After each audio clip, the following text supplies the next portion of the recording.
Greetings from London. This is Maryum Sharif, and welcome to the Style Moguls podcast. Today's guest I bumped into in Clubhouse, and I just thought I have to have her on. So, to help you with Valentine's Day, this is a love episode. So, I have Dr. Nazanin Moali, and she is joining us from LA. Hello and welcome.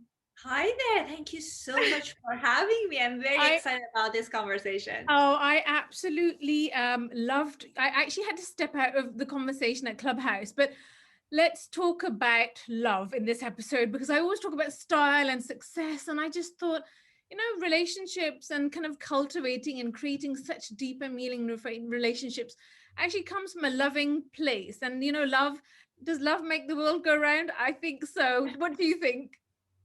Well, I think yes, and it starts with self-love, Yeah, right? That I self feel love. I love your message, and I grew up in a Iranian community, and Yeah, so I know that you're Persian, aren't you? Yeah, yeah. yes, it's some Persian, and in our culture, is mostly about how it looks. So, but I Yeah. think I help people to focus on changing how it feels. So, yes, I guess love is very important, but starting with self love and really feeling it. Yeah, this year I'm not really a fan of Valentine's Day because I think that love should be like, throughout the whole year. But we do get bombarded with messages and, going out for Valentine's Day. But this year, obviously, we're in lockdown, so we can't, we had a message from the Prime Minister yesterday, no holidays, can't even go out anywhere. We're still in lockdown. So the feeling is a little bit subdued. And I thought, let's have this episode to kind of help those who are single and married or anybody in a relationship or wants to enter a relationship, how to kind of make that feeling and cultivate those feelings of love. So very different from last year. We can't go out. How can we help everybody who is at home and feeling down about their own situation? How can we create a positive impact for the notion about love and finding love? Well, I think this year is such a perfect opportunity to really lean into the meaning of celebration of Valentine. Mm. Because I think, as you said, like previous years is about buying stuff and kind of like media kind of pushing us to purchase things, experiences to show our love. But right now, because we don't have those things available to us, it's such a beautiful invitation for us to see how we would like to feel, Yeah, and we don't need all of those fancy things or going to restaurants or buying things to make us feel loved. I think yeah. it's a beautiful opportunity for individuals and couples to kind of create this environment of love and pleasure at home.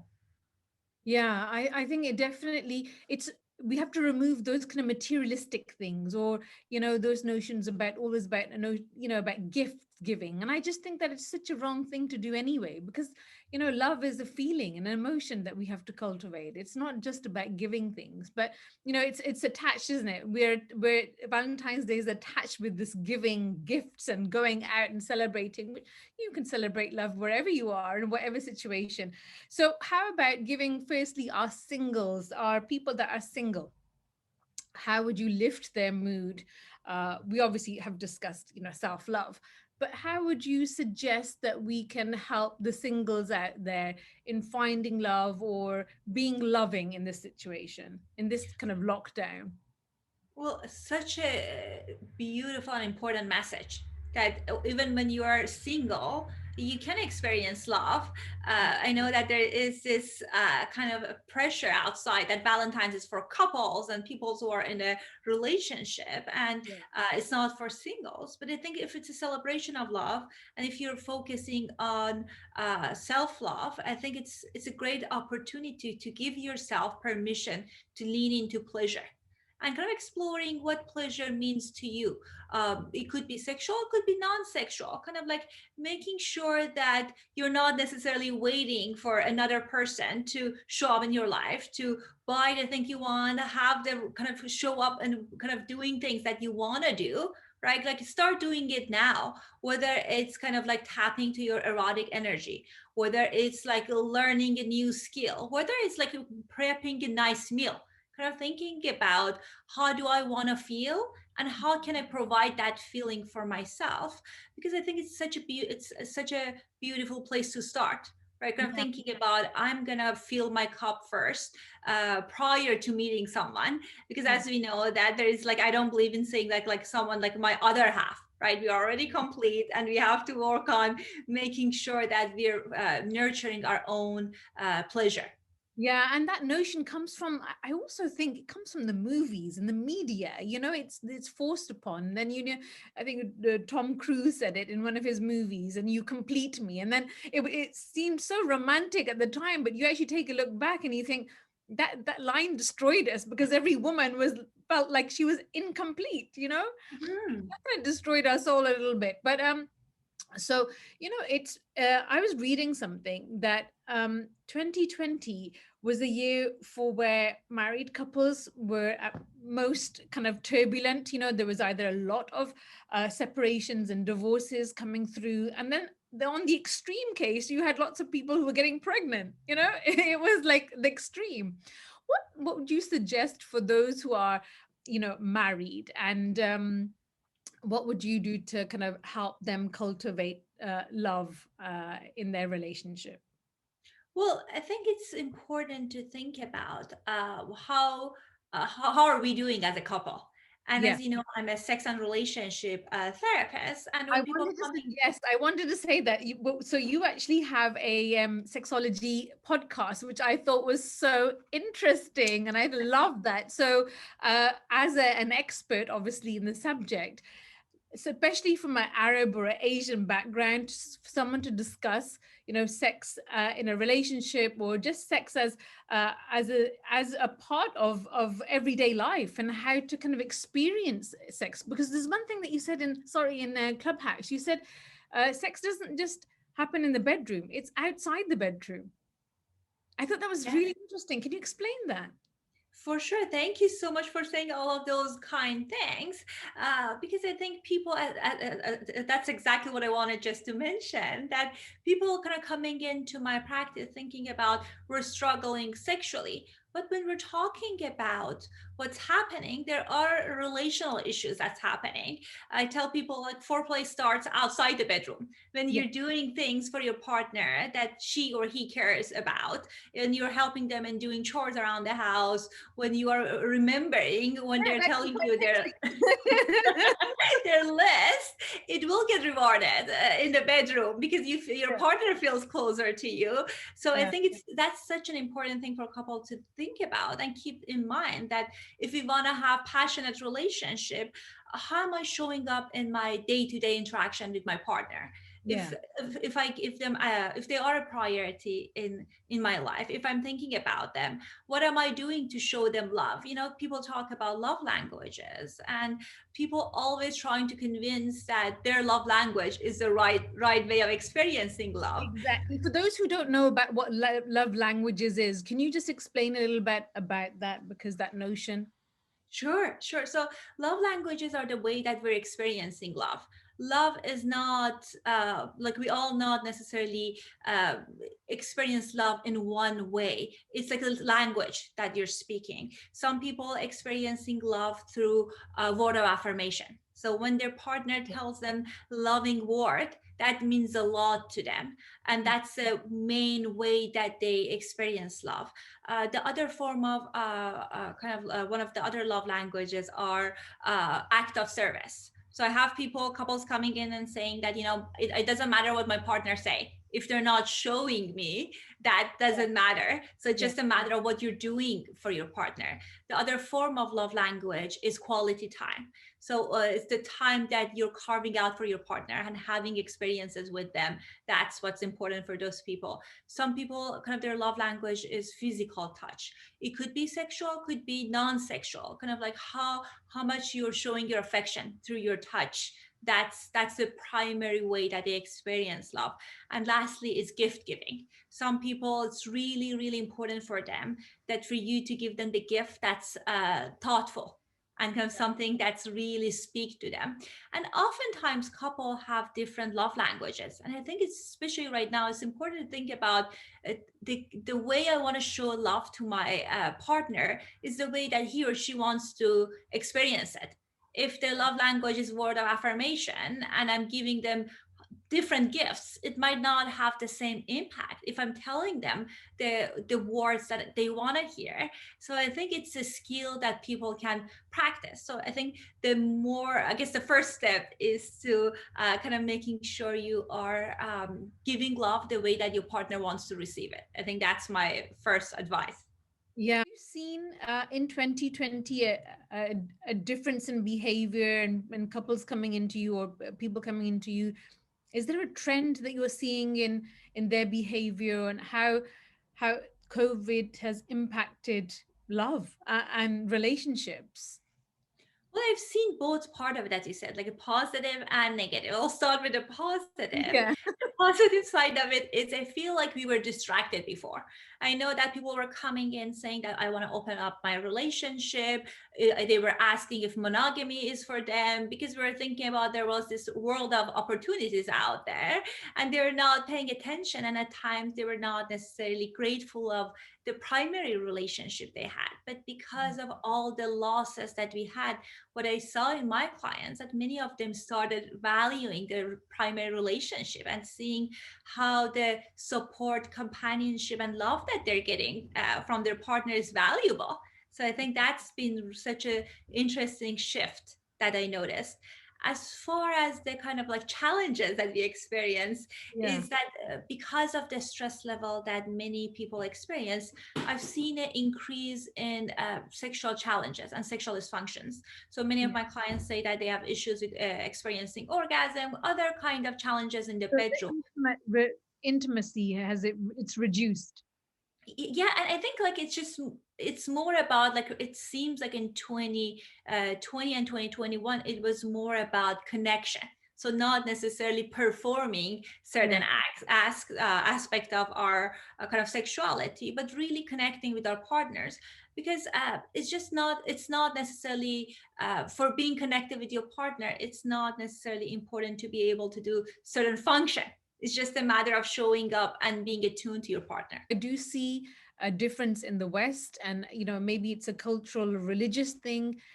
I do find that, talking about the notion of sex in a relationship and asking for what you want and how it makes you feel, kind of the glue that holds the relationship together sometimes. It shouldn't be the glue, but I find it's a very important part of a relationship, which I think as Asian Arab backgrounds haven't really kind of been taught to nurture that part of us as a woman, even to express that sexuality.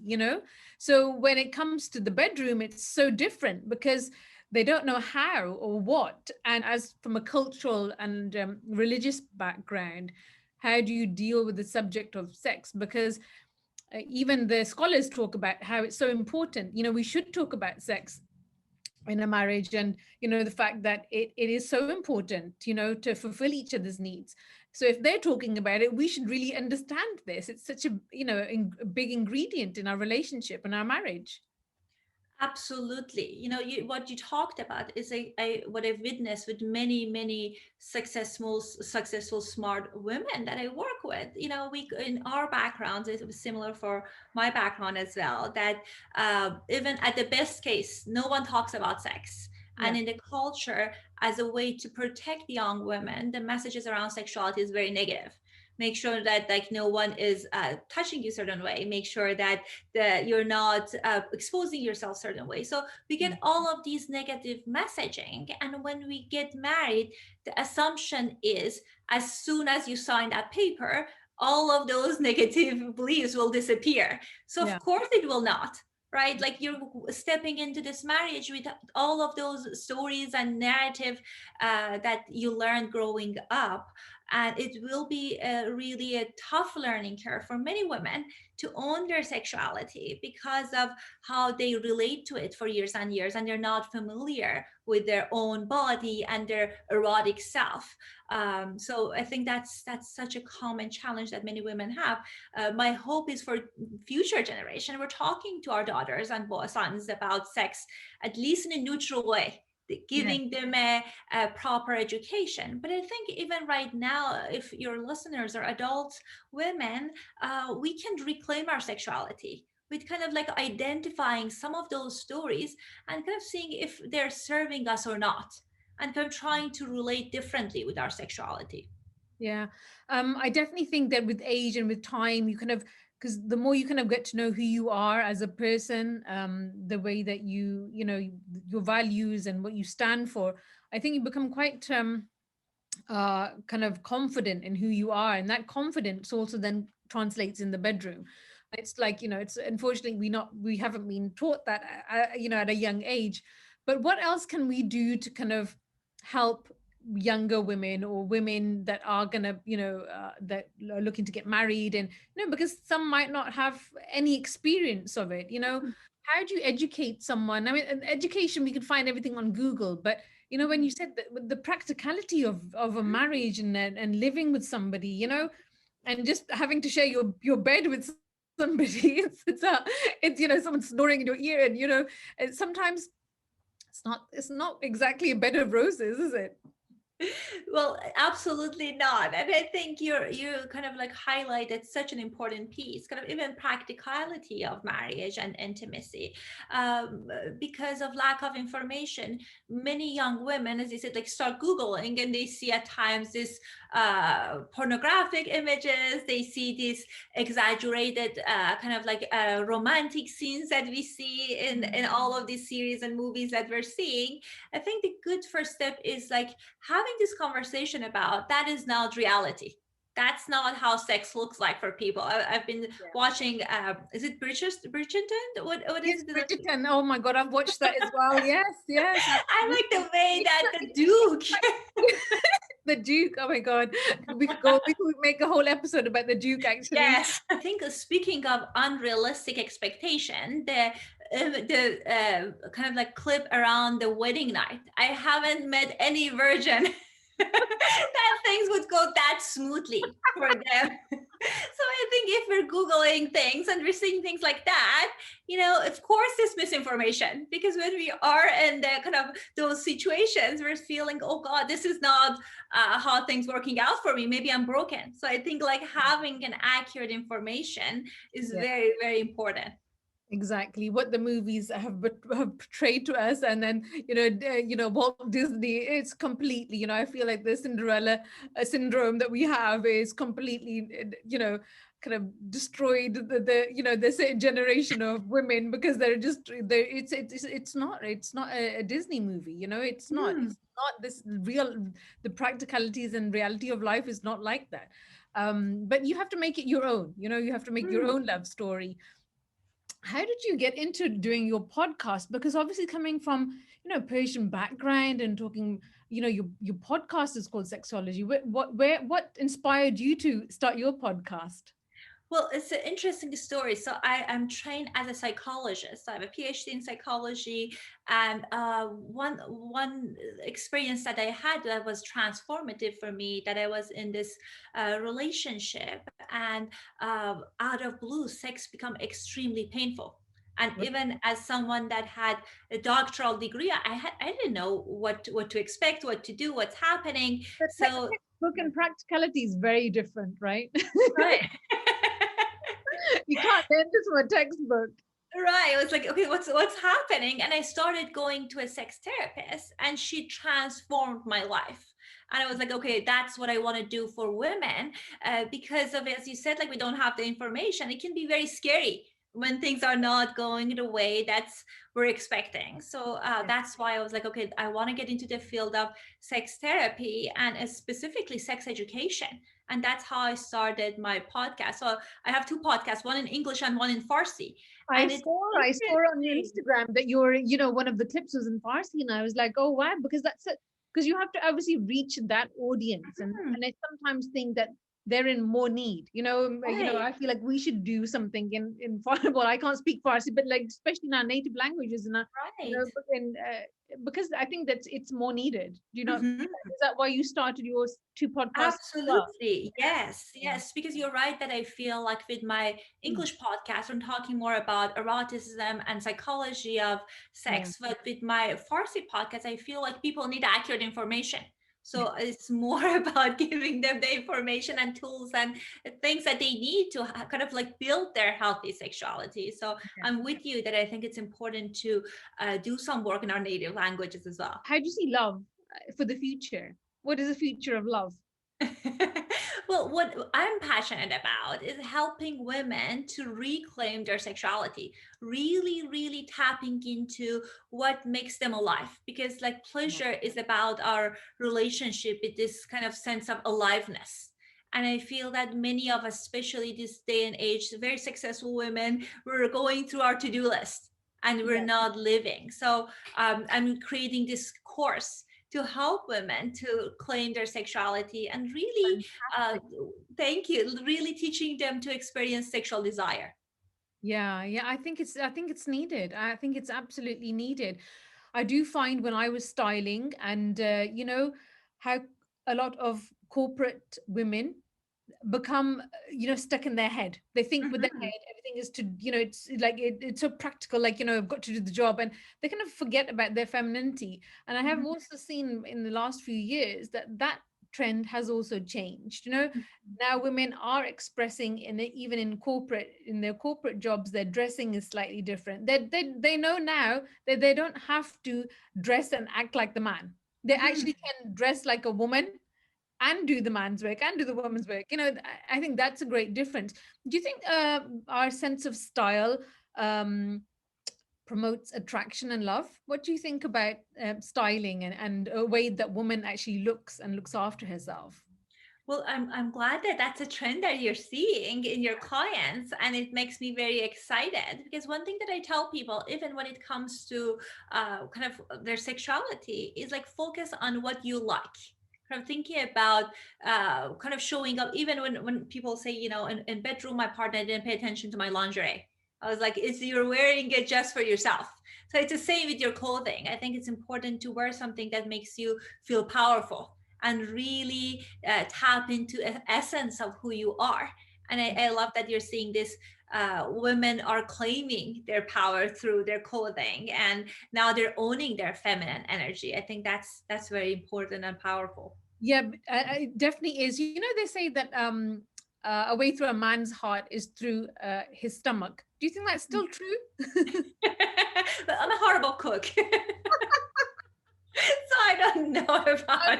I only learned how to cook after my marriage, and then, and that, well, I became a good cook afterwards. Actually, yeah, yeah, I did become a good cook, but it definitely helps. But what's on that notion? That's quite an old saying, isn't it? What do you say on that? Is that true? Well, well, I'm biased, but I think it's just a matter of like showing again if your partner's love language is kind of like doing act of service, then that can be a beautiful way of showing like the act of service, doing preparing something that's Yeah. important for them and that's enjoyable for them. But I think even if you're not someone that's like you're into cooking, like finding something that makes you feel good, and that's what I talk to women about. Even when we want to kind of connect with that our internal power, I think it's just a matter of finding what gives you this sense of mastery and doing it. If you're a good cook, do the cooking. If you're good at painting, do the painting. If you're a good public speaker, do that.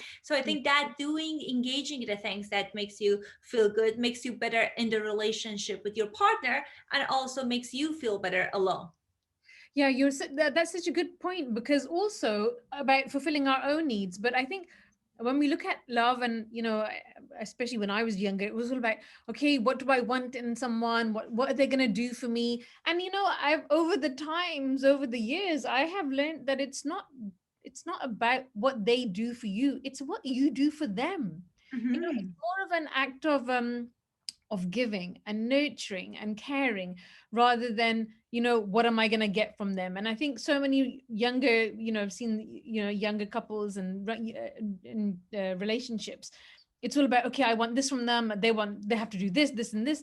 And so, okay, if you want that type of person, what are you going to do in the relationship? How are you going to show up? Are you that person that they're looking for as well, or are you just the person that you expect somebody to come to you? Because you actually have to become the person that they're probably attracted to, right? I don't think that I want is a good thing in the relationship. It's like, what can you offer, and kind of create that understanding between each other, and knowing how to understand and read your partner as well. Kind of, sometimes people are married for years and years and still they can't understand the person, and how they feel at certain moments in time. So I think that changing somebody in a relationship, I just don't think that's you know changing ourselves is one thing, but changing somebody else in a relationship, that seems like an impossible task. It never works and never should be done. What do you think about that? I absolutely agree with you, Mariam. That's kind of like the people coming into couples therapy saying that, can you fix him or fix her? we're here to fix the other person. But as you said, we have zero power around changing someone else. And even at times when people want to change, even when they are interested, the change Yeah. will be hard. So I think it's important to think about the only person that you can change and have power over is you. You have zero power over the other partner, no matter what strategy that you're trying to implement. And I Yeah. think part of it is coming from our childhoods and the kind of messaging we got from childhood that if you love me, you do this. But I think it's Yeah. important, as you said, kind of thinking about a do you love this person as who they are? And what can help you to lean into this relationship, knowing this is a person that you're married to, this is a person that you're living with.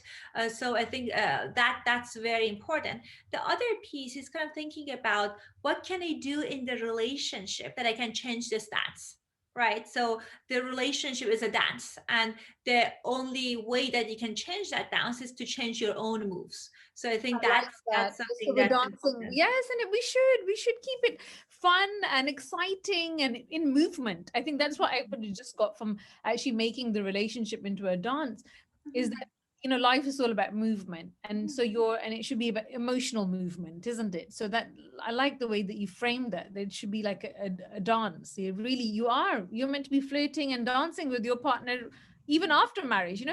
Sometimes you have marriages after a few years and they kind of fall into this kind of slump, and Mhm. they're not they don't want to go dancing.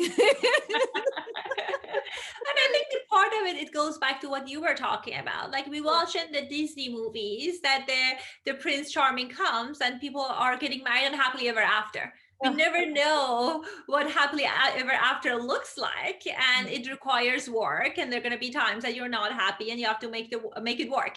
So yeah. I think that's a awakening for many individuals when they get into their marriages, thinking about, oh God, I have to do actual work and I have to continue dancing to make sure that this relationship is in the flow. Men can never get this balance right of mother-in-law, mother, wife, especially wife and their mother. How can we ease this? This is something that is forever a topic in uh, Asian, Arab, Western cultures. This is a topic that is made fun of forever. But how can we make it happier? Because how can we balance? And the man is probably just driving themselves crazy. But how can we promote this? How can a man deal with this challenge? Well, I've seen the different version of it playing out. As you were talking about it, I was laughing because my grandmother, she passed away, God bless her soul, when she was 95. And even Wow, at her, right. yeah, at her like time of passing, she was said, no one asked me if I agreed to your parents' marriage or not. Even like after like 60 years she couldn't let it go that she wasn't completely on board with it. So I've she was a lovely woman, so but I've seen all different version of this story unfolding Yeah. for my clients. I think because family is such an important part of our lives, and I think it's the strength of our communities. Yeah. If there is a way that you can build a uh, distance but strong friendship with your mother-in-law, I think that can be very powerful. right? Kind of thinking about not necessarily immersing and enmeshing in that relationship. Respectful, kind, but distance. I think that can do wonders for I think the the women relationship. I think the women are quite accepting and they can deal with it. What advice is it for the men to deal with that balance and that, that tug of war, as they say? They're always going to be dragged from one to the other. What advice would you give to them?